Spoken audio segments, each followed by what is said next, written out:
جو غسل کے سلسلے میں آپ کی خدمت میں عرض کروں گا۔ آپ کو بتایا تھا کہ جب انسان حالت جنابت میں ہوتا ہے تو کلی کیے بغیر ذکر الہی کرنا مکروہ ہوتا ہے، لیکن یہ ایسا مکروہ نہیں ہے کہ اس میں انسان گناہگار ہو، بہتر ہے کہ کلی کر لی جائے۔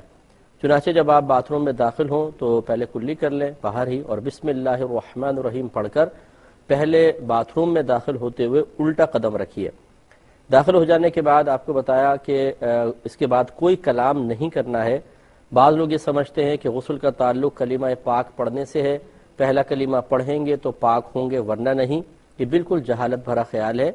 باتھ روم میں جانے کے بعد اگر کپڑے پہنے ہوئے ہیں تب بھی ذکر الہی ممنوع ہے، کیونکہ وہ مقام مناسب نہیں ہے، اور کپڑے اتارے ہوئے ہوں تو دو قباحتیں ہو گئیں، ایک تو مقام غیر مناسب ہے ذکر الہی کے لیے، اور دوسرا ستر کھلے ہونے کی حالت میں کلام بلا ضرورت کرنا مکروہ ہوتا ہے۔ تو واش روم میں داخل ہونے کے بعد پھر کوئی ذکر نہیں کریں گے۔ کپڑے اتارنے کے بعد آپ کو بتایا تھا کہ احتیاط کریں کہ کعبۃ اللہ کی طرف نہ رخ ہو نہ پیٹھ ہو، یہی مستحب افضل ہے۔ پیٹھ کرنا، رخ کرنا یہ مکروہ ہوتا ہے، اس لیے ایسے رخ کھڑے ہوں کہ نہ آپ کی پشت کعبۃ اللہ کی جانب ہو نہ آپ کا رخ کعبۃ اللہ کی جانب ہو۔ ادب اور احترام اسی میں ہے۔ اس کے بعد نیت کریں گے۔ نیت دل کے پختہ ارادے کو کہتے ہیں۔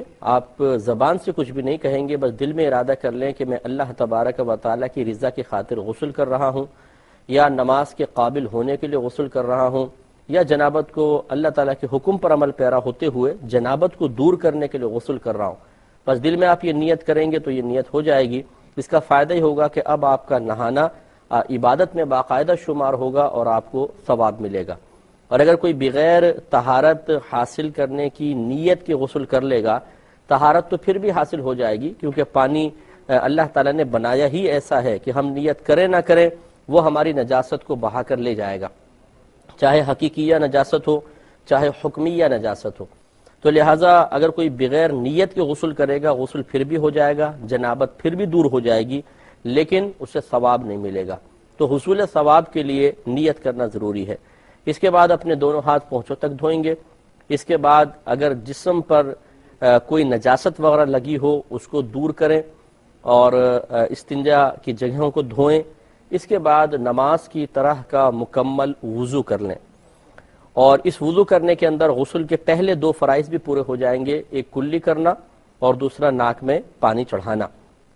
اس میں آپ کو بتایا تھا کہ کلی کرنے میں غرغرہ بھی ہوگا، اور ناک میں پانی جب آپ چڑھائیں گے تو خالی یوں ٹچ نہیں کرنا ہے، بلکہ جو نرم ہڈی جہاں تک ہوتی ہے، یعنی سخت ہڈی ناک کی شروع ہوتی ہے، وہاں تک پانی کو سونگ کر اوپر تھوڑا سا چڑھانا، یہ سنت کریمہ ہے، بلکہ یہ غسل کے اندر فرض ہے، وضو کے اندر سنت مؤکدہ ہوتا ہے۔ تو پہلے نیت کرنا، پھر دونوں ہاتھ پونچھوں تک دھونا، پھر استنجے کی جگہوں کو دھو لیں، پھر نجاست کو بدن سے دور کریں، اس کے بعد نماز کا سا وضو کر لیں۔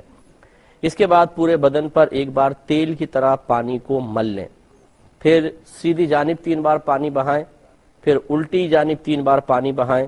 اس کے بعد اپنے سر اور بقیہ دھڑ پر 3 بار پانی بہائیں تو آپ کا غسل مکمل ہو گیا۔ اور پانی بہاتے ہوئے جسم کو ملتے جانا یہ بھی سنت کریمہ ہوتا ہے۔ تو یہ ہے سنت کے مطابق غسل۔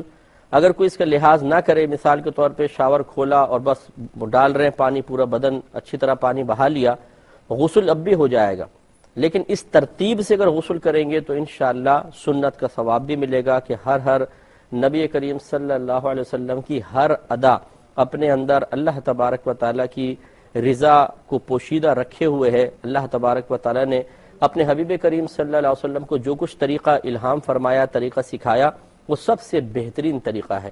تو اگر اس ترتیب کو ملحوظ رکھ سکیں تو بہت ہی بہتر ہے کہ اسی ترتیب سے آپ غسل فرمائیں۔